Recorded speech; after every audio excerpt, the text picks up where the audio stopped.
Seguimos esta noche conversando sobre la terna a la Fiscalía General del Estado, terna integrada por el actual titular del Ministerio Público, Javier Díaz Derón, por la doctora Sandra Quiñones y por la doctora María Victoria Acuña. Una terna que, más allá de los nombres de quien trae esta responsabilidad, viene cargada con una gran dosis de frustración por parte de la sociedad civil, ya que desconocemos la forma en que el Consejo de la Magistratura, que estableció unas reglas desde el principio para el estudio de las mismas, hoy en día está retaseando información a la sociedad civil, que finalmente la representada se conforma a la Constitución Nacional de este cargo tan importante. Y hablando de cargos importantes, nos acompaña hoy el vicepresidente del Colegio de Abogados, el doctor Manuel Riera Domínguez. Doctor Riera, ¿cómo está? Buenas noches. ¿Qué tal, Sebastián? ¿Cómo andás? Gracias por la invitación. Al contrario, gracias a usted, doctor, por aceptar la invitación. Desde el Colegio de Abogados, una organización muy importante para el control y el desempeño de la función jurisdiccional en el Paraguay. ¿Cómo ven este proceso que aparentemente, por lo menos desde lo que se ve desde afuera, desde el ámbito político, se dice esto estuvo absolutamente arreglado para una terna medida? El Colegio de Abogados se tomó su tiempo antes de emitir ningún tipo de comunicado y se tomó, digamos, un poquitito de pausa y de templanza en la hora de emitir algún tipo de opinión respecto del proceso de selección, porque todo lo que se publicaba hacía mención justamente a que el candidato estaba hecho a la medida de alguien, pero en realidad lo que no se sabe es la medida, o sea, no se sabe cuál es el corsé que se utilizó para sacar la terna que se presentó a conocimiento de la ciudadanía. Lo que nosotros discutimos en el interior del Consejo Directivo incluyó todas las opiniones que se vertieron en la prensa, todas las opiniones que se vertieron de parte de los propios candidatos con quienes hablamos y con quienes nos entrevistamos, más naturalmente qué alcance jurídico pudo no tener el proceso dentro, no solamente del ámbito de la Constitución y la ley, sino puntualmente el reglamentario del Consejo de la Magistratura, pues fue el Consejo el que en un afán, digamos, de recuperar su prestigio, exacto, inició un movimiento reglamentario muy importante en la época de Enrique Riera con la implementación de mecanismos de selección para el entonces ministro. Sí. Exacto. Cuando vino la vacancia por la renuncia de Víctor Núñez, el proceso de selección de Miriam Peña fue una suerte de plan piloto de selección que antes no se hacía. Entonces, analizando aquello, el colegio sacó un comunicado el lunes inmediatamente después diciendo que sí, que hay una frustración a la expectativa ciudadana, hubo una violación de los propios postulados reglamentarios del Consejo en materia de transparencia, en materia de publicidad, y naturalmente el descuido mayor que creemos nosotros es un poquitito la violación a los postulados republicanos en tanto y en cuanto se frustró completamente el control cívico en el proceso de selección. Eso que decís allí, doctor, discúlpame que te corte, pero me parece muy importante. Hay un principio republicano de la publicidad de los actos de gobierno. Totalmente. Más allá de esta elección o lo que va a pasar, porque esto va al Congreso nuevamente, hay como una ingenuidad por parte de algunos sectores de la ciudadanía que todavía siguen esperando o siguen considerando de que es un dato menor el tema de que este tipo de cuestiones no se den a publicidad. Digo esto porque ha sido como una cuestión permanente el tema de los silencios. Ha habido silencios que han dolido mucho durante este proceso de gobierno y esto se extiende a otros organismos, en este caso un organismo extrapoder, como nos gusta llamarlo, al Consejo de la Magistratura. ¿Cuál es la opinión del Colegio de Abogados a ese respecto? Esa fue una de las grandes discusiones que se dio en el seno del Consejo. El Consejo Directivo, como sabrás, está compuesto por un montón de gente. Puntualmente somos alrededor de 15 titulares. Esa noche nos reunimos inclusive los suplentes, estuvimos más o menos entre 22. Fue una tarde-noche larga, profunda, enriquecedora, donde discutimos estas cosas. Y el colegio inclusive consideró la necesidad de esperar la respuesta que pueda emitir no solamente el Consejo de la Magistratura, sino también los representantes del Consejo que representan los gremios de abogados. Porque como sabrás, el doctor Baqueta y el doctor Salas son representantes de la abogacía dentro de la composición del Consejo.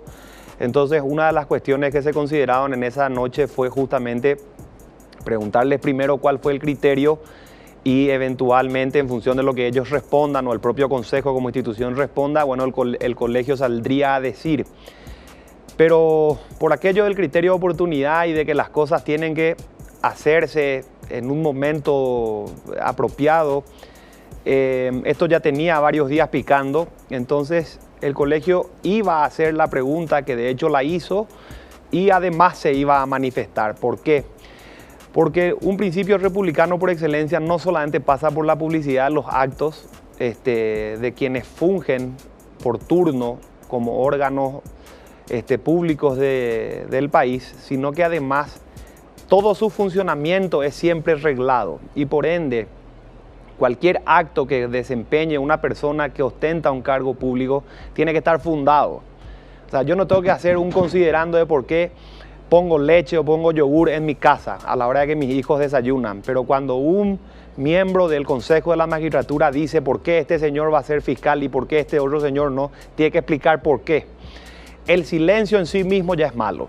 O sea, nosotros cuando, y ahí creo que Sebastián, vos como abogado sabrás mejor, cuando nosotros recibimos en el día a día en la litigación la sentencia de jueces, imaginemos una sentencia que viene vacía donde dice Riera perdiste. Yo no puedo, sobre pretexto de silencio o falta de considerando, decirle, voy a preguntarle primero al juez qué era lo que tenía que explicar para después apelar. No, la sentencia es nula automáticamente. Y allí estamos desprotegidos, doctor. Y digo desprotegidos no solamente en el ámbito de la elección del fiscal. Nosotros somos quizá, no sé, nunca me detuve a hacer un análisis de derecho comparado, pero seríamos uno de los muy pocos países que no tenemos un código de derecho administrativo ni un código de procedimientos administrativos. ¿A quién vamos a llorar cuando ocurren estas cosas? Mira, en una entrevista anterior nos preguntaban lo mismo, inclusive en una entrevista donde compartíamos el panel con el doctor Alberto Martínez Simón, decía en esencia y al final de la jornada, vamos a suponer que el Consejo te explique, estas fueron las razones, por esto elegí a estos señores, por esto estos son los miembros de la terna y no los demás, ¿qué haces con eso? Eso es un hecho consumado. Y la verdad que eso no es así a criterio primero del colegio y particularmente mío, porque si bien es cierto el Consejo de la Magistratura no es un órgano electivo, no proviene de una elección pública propia de unas elecciones, quienes están con la posibilidad de componerlo sí. Yo elijo el abogado que va a ir al Consejo a representarme, elijo dos en realidad. Yo elijo los diputados que van a ir eventualmente ahí, yo elijo los senadores que van a ir eventualmente ahí, yo elijo el presidente que va a meter su representante ahí y yo elijo el presidente que hoy en día ustedes conocen, hace las listas dentro del esquema bloqueado de campañas de sus senadores y sus diputados. Si yo sé cuál fue el criterio del Consejo de la Magistratura, yo puedo decirle ahora en la ventana de diciembre a los candidatos, pero un poquitito, en tu lista está este señor que sacó esta terna sin explicar. Puedo decirle al presidente de la República, pero un poquitito, está en tu movimiento un señor que eligió una terna habiendo sido sobreseído por una fiscal que elegía. O sea, yo puedo decirle a la gente, pero un poquitito, vos hiciste una campaña pública dentro del gremio de abogados donde nosotros te elegimos para algo que aquí no se representa. Creo que es un análisis político interesante, doctor, porque también los gremios y las universidades deberían hacerse ese mismo planteamiento. Sin dudar, sin dudar. Resulta que el representante que elegimos, el representante que envió a la universidad, yo no escuché al representante de la Universidad Católica, no escuché al representante de la Universidad Nacional. Sí, como había señalado en anterioridad en otro bloque, escuché a un representante elegido por el Colegio de Abogados que se supondría está en la vereda enfrente del movimiento político oficialista que auspiciaría esta terna. Y fue el vocero justamente cuando sale a decir, esta terna se hizo por consenso. Entonces, si se hizo por consenso, como preguntaba la presidenta de Semillas por la Democracia, Marta Ferrara, en el primer bloque, como usted mismo lo está diciendo en este momento, si es que hay que fundar los actos, ¿por qué no se quiere contar qué hay detrás de esto? ¿qué sería ya mayor en este escándalo? Porque es un escándalo finalmente, hay que llamarle a las cosas por su nombre. Reitero, no por las personas, ni por Díaz Verón, ni por la doctora Quiñones, ni por la doctora Acuña. No se trata de hablar exclusivamente de ello, aunque podríamos hacer otro capítulo en este mismo programa para evaluar si es que fueron los mejores. Pero esto ya es un escándalo. ¿Qué podría ocultar eso y dónde está el Tribunal de Honor para salir a decir, o por ahí sacaron y yo no me di cuenta o no lo leí? Esto en realidad se ha quebrado el procedimiento. Mira, ahí María Victoria, que me había antecedido en el uso de la palabra dio para mi gusto un tema puntual. El Consejo de la Magistratura no pierde su discrecionalidad. O sea, el Consejo tiene un ámbito de acción que le da margen para moverse de un lado para el otro. Absolutamente, pero ya, la discrecionalidad, ahí estamos casi saltando a la arbitrariedad. Exacto, pero no hay que confundir discrecionalidad con arbitrariedad. Entonces, ¿qué es lo que pasó acá? Este tema no es nuevo, no solamente para la ciudadanía, sino para el Colegio de Abogados. ¿Por qué te digo eso? Porque cuando se eligió a Miriam Peña como la ministra que ocuparía la vacancia que dejó Víctor Núñez, el proceso de selección tuvo un montón de pompas, de las cuales la presidencia y el gobierno o la composición de ese consejo anterior se encargó de difundir. O sea, era una manera de embretarse a sí mismo para objetivizar criterios de selección que antes no se conocían. Entiéndase de la otra manera. La Constitución está vigente desde el 92. Quiere decir que todo lo que el Consejo de la Magistratura fue eligiendo está todavía. Si el Poder Judicial no funciona, el Consejo en parte es responsable, porque su criterio de idoneidad no fue digamos, el más eficaz o el más útil. Entonces, cuando no se publica las razones de por qué fue Miriam Peña, no la elegida, sino la componente de la terna, junto con otros candidatos, nosotros hicimos la misma pregunta que el colegio acaba de hacer ahora. O sea, se le llamó al Consejo de la Magistratura y muy amablemente en ese momento vino Enrique Riera Escudero a explicar y dijo lo siguiente: no se puede explicar porque en este momento hay 3 ministros de la Corte con pedidos de juicio político pendientes en una de las cámaras del Congreso y por ende la eventualidad de necesitar elegir nuevos ministros subsiste y sería absurdo que el Consejo deje más tiempo como el que ya nos tomó sin ministros a su Poder Judicial. Si estos juicios terminan removiendo tales ministros, es mejor que saquemos de la nómina actual sin estar haciendo publicidad quienes son los descalificados. Pareció razonable, era entendible, era una coyuntura, existía, digamos, razones para decir, bueno, se puede defender, pero hoy no existen tales ministros, no existen tales cargos, existe un único fiscal general, solamente a ese se le tiene que elegir y siguen sin explicándonos por qué. Lo que rescató el Consejo de la Magistratura de lo que hizo en la selección pasada es que la unanimidad le da de alguna u otra manera una fortaleza a la selección. Y eso tampoco es bueno en sí mismo. ¿Por qué? Porque si todos ustedes se ponen de acuerdo conmigo que de acá vamos a salir a violar todos los niños del país y nos vamos unánimemente de acuerdo a violar los chicos, eso no quiere decir que violar esté bien. O sea, yo tengo que fundar por qué razón yo me puse de acuerdo contigo de manera unánime en elegir la composición de la terna tal cual está. Y eso no se sabe todavía. Independientemente de que en realidad, y para cerrar, doctor Riera, agradeciendo una vez más su presencia, yo hubiese preferido que no exista reglamento porque hubiese sido mucho más natural esto si es que no hubiese existido el reglamento. Así es, no estaríamos discutiendo esto. ¿Interesa finalmente, esta es una pregunta, no es capciosa, pero es una pregunta difícil, ¿interesa la nota? ¿Determina la nota finalmente una calidad mejor o peor de un candidato? Si no interesa la nota, ¿para qué forma parte del proceso, digamos? Y si finalmente fuese tan importante, ¿cómo podemos o con qué cara yo le puedo decir hoy al estudiante que nos está viendo o a los hijos de las personas que nos están viendo y que están en la universidad, sabes que hay que estudiar porque las buenas notas te van a llevar a algún lado algún día, cuando en realidad lo que mostramos es algo que no tiene sustento en la práctica? Así es. Todos los estudiantes de Derecho saben que no hace falta comprar un solo libro para recibirse de la facultad. Es cuestión de tener el folleto de todo lo puedo en Cristo que me fortalece y vos tenés garantizado el camino al sexto curso y al examen final, ¿verdad?